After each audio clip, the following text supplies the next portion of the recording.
toaster. Give me back my toaster. Give me back my toaster. Bueno, última de las entrevistas en esta tarde de Periodismo Rock and Roll.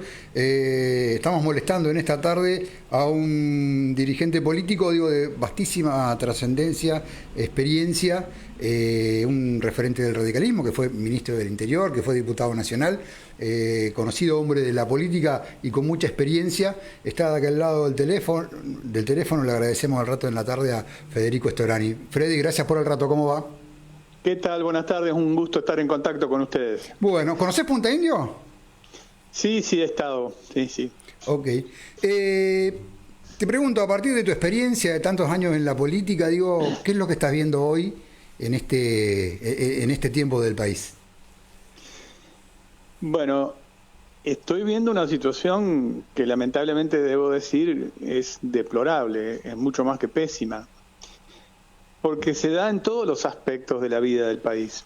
Vamos a empezar por lo que era el nudo o el punto fuerte que reivindicaba este gobierno, que era el tema económico, ¿no? Y su repercusión social. En primer lugar, el primer anuncio que hizo este gobierno fue una devaluación del 120%, que señaló que lo iba a pagar la casta. Acuérdense ustedes en plena campaña cuando decía el ajuste lo va a pagar la casta.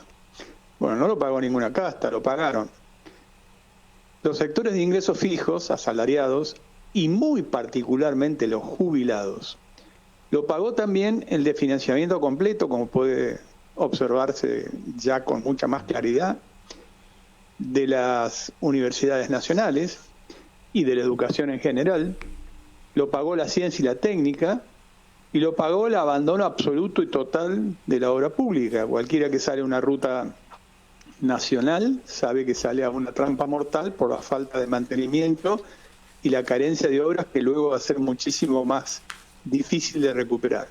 Solo por mencionar algunas cosas, pero después también tenemos que en vez de hacer un planteo como se decía que iba a producir inversiones y demás, concentró en una economía puramente primaria, donde lo único que está en posibilidad de desarrollo es la minería, la intermediación financiera y el sector energético, que emplea muy poca mano de obra.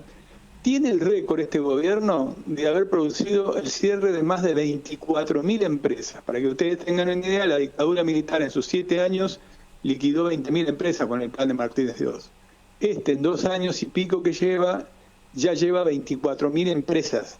Y la pérdida de trabajo registrados que superan los 300.000, es decir, se ha roto el empleo formal, se ha informalizado el trabajo cada vez más precario. Y podría ser una larguísima enumeración.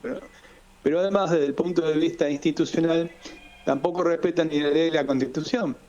Todavía está en vigencia el decreto 7023, que fue ese decreto ómnibus, apela a los decretos de necesidad de urgencia permanentemente, el 941, por ejemplo, que permite detener a las personas en operaciones y demás, concentró en una agencia encubiertas, sin orden de detención de ningún juez, y además la utilización del veto permanente. Piensen ustedes que la ley de educación se ha aprobado ya 6 veces, y a pesar de la insistencia con el número requerido constitucionalmente por parte del Congreso, igualmente la sigue sin aplicar.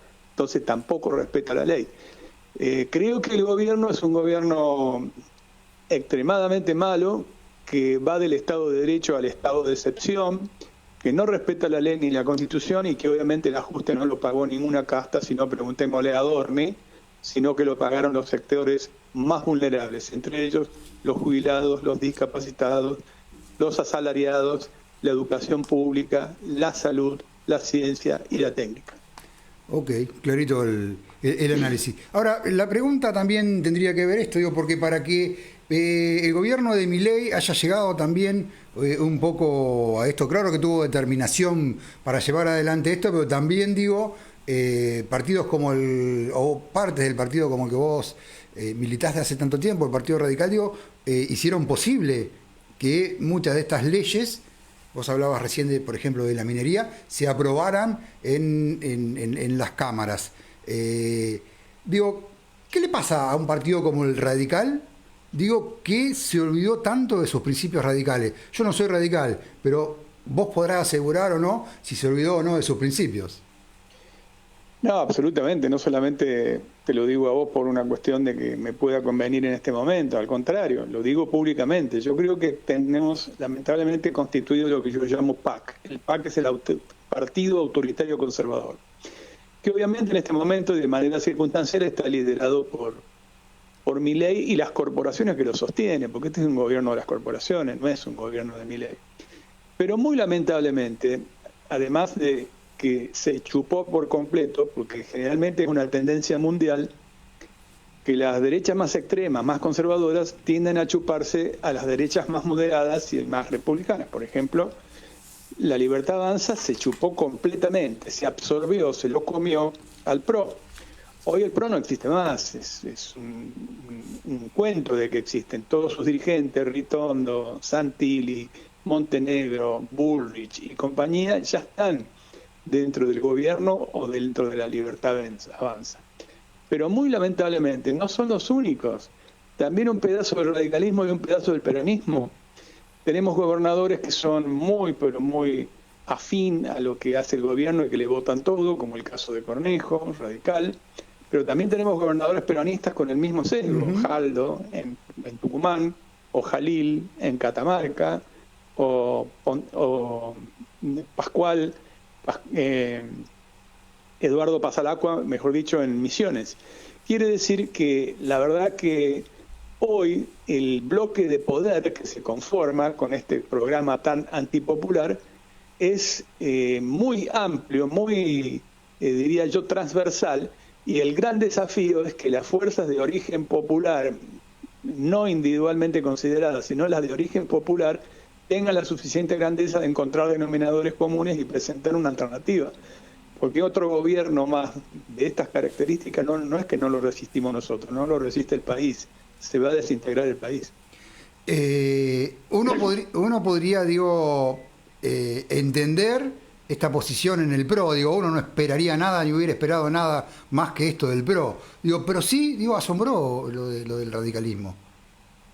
Sí, bueno, justamente te acabo de decir, y te podría nombrar otros. También estuvo en una actitud vergonzante, colaboracionista, claudicante, quien fue presidente antes del bloque de Loredo. Y lloraba porque no podía colaborar más. Claro. Pero también tenés algunos que fueron 2 veces gobernador de la provincia de Buenos Aires, candidato a presidente de la Nación, como Scioli, que forma parte de este gobierno. Sí, claro. Entonces, por eso digo que es transversal, ¿entendés? No es que quiero decir, lamentablemente es transversal y ha tocado fuerte. Ahora, también tiene que ser transversal la construcción de una alternativa. Los que venimos, pensamos, reivindicamos la defensa del patrimonio nacional, de la soberanía, que tenemos sensibilidad social, que nos enorgullecemos que en nuestras filas hubo un Larralde que fue autor del artículo 14 bis en defensa de los derechos de los trabajadores.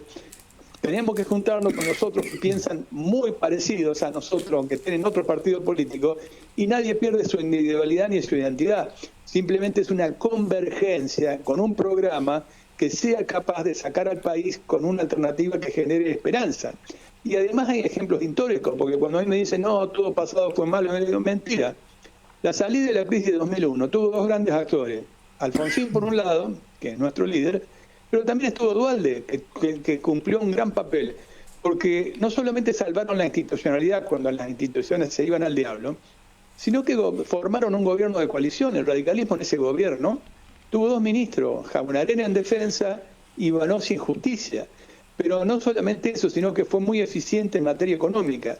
Se salió de la convertibilidad, que también era una trampa, un corset, y comenzó un ciclo de crecimiento virtuoso de la economía, encabezado por Labaña, que se podría decir que tiene una pata radical y una pata peronista, porque ha sido candidato nuestro, pero también ha sido ministro de Kirchner, ¿no es cierto? Ok. En este frente que decís vos, porque digo, también se llamó en algún momento la atención de que vos te reuniste con Kicillof. Entonces muchos radares, sobre todo los radicales, dijeron, bueno, viste, pero ya se pasó a ser peronista. Viste que rápidamente eso ocurre, digo. ¿Esas reuniones tienen que ver con esto? ¿Con un frente amplio? Pero por supuesto, porque a ver, Primero que yo me siento a conversar con cualquier persona que haya sido democráticamente y que tenga un comportamiento honorable. Y yo creo que el gobernador de la provincia de Buenos Aires puede tener diferencias en su gestión, por ejemplo, la tengo en salud, la tengo en el manejo del idioma, la tengo en un montón de cosas. Pero es una persona a la cual respeto, tiene un mandato legítimo, no tiene ninguna mácula de que le hayan señalado ni episodios de corrupción, ni ninguna característica. Y por lo tanto es de buen demócrata sentarse a dialogar, pero además por supuesto que lo hacemos con el sentido de coincidir. Y coincidir con causas nobles. En una oportunidad coincidimos también en la Facultad de Derecho, acá en la Universidad Nacional de La Plata, cuando se le dio el título honoris causa a los jueces de la Cámara Federal que juzgaron las juntas militares, en una reivindicación del pacto de consenso democrático que está siendo negado por algunos y reivindicado la democracia por otros, como la dictadura por otros, como todos ustedes saben, porque lo hemos escuchado 1000 veces. Uh-huh. Y bueno, y en esa oportunidad estuvo no solamente el gobernador de la provincia, estuvo el intendente de la ciudad también, Julio Lac, y el que hacía la entrega del honoris causa era yo, y ellos dos también hablaron en ese acto, y también el decano de la Facultad de Derecho, que es radical. Entonces, esas cosas son causas nobles, porque reivindicábamos los derechos humanos y el pacto democrático. Hace unos días nos invitaron una cátedra de docentes de Economía Política del Colegio Nacional de acá de La Plata, en los quinto y sexto año, para debatir sobre autoritarismo y los modelos económicos.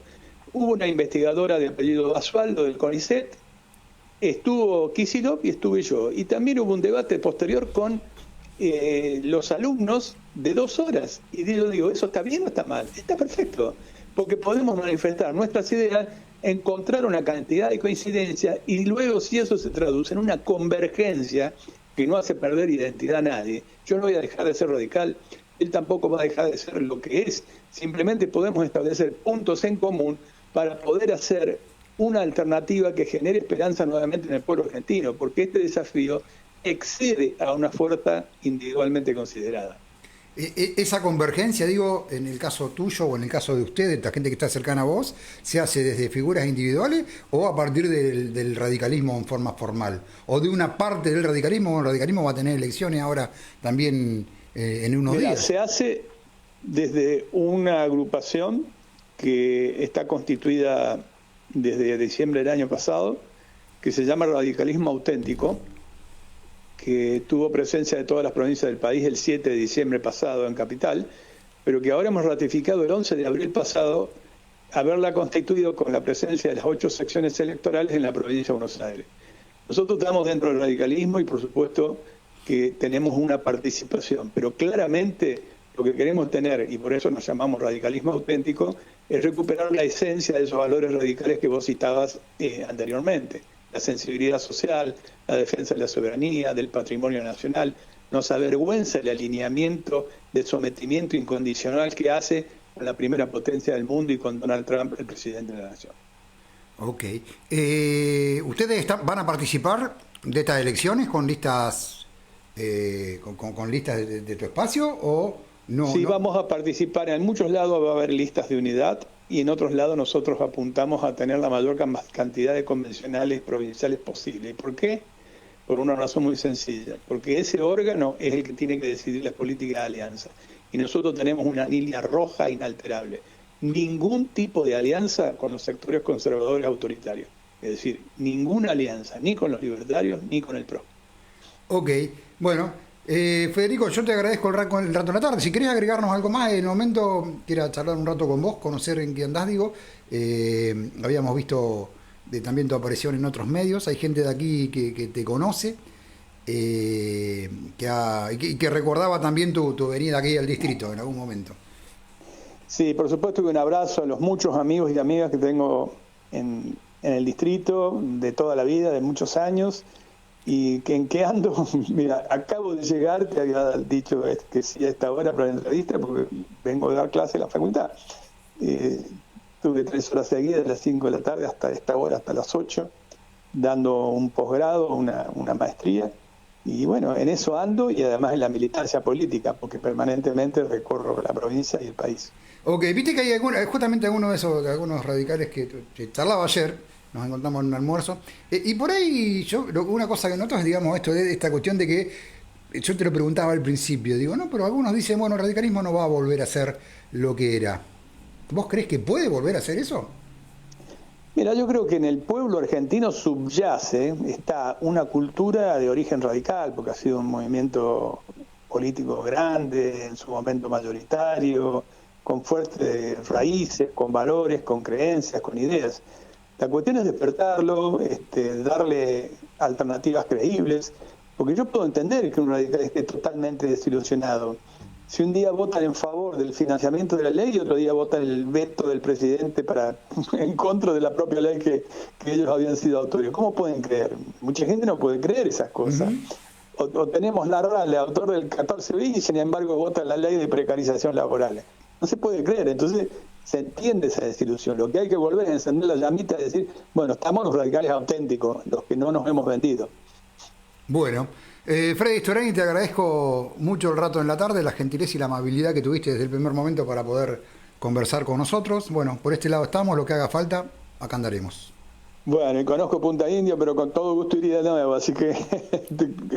Cuando quieras, yo creo que vas a encontrar unos cuantos radicales que van a tener ganas de comerse un asado con vos, no tengas ninguna duda. Por supuesto. Bueno, te mando un abrazo y muchas gracias. Abrazo, muchas gracias por el rato. Llévate mi calzona, llévate el auto azul, el traje gris, déjame la guitarra y la armónica de mi. Sabe que puede matar, debe asesinar todo mi dinero.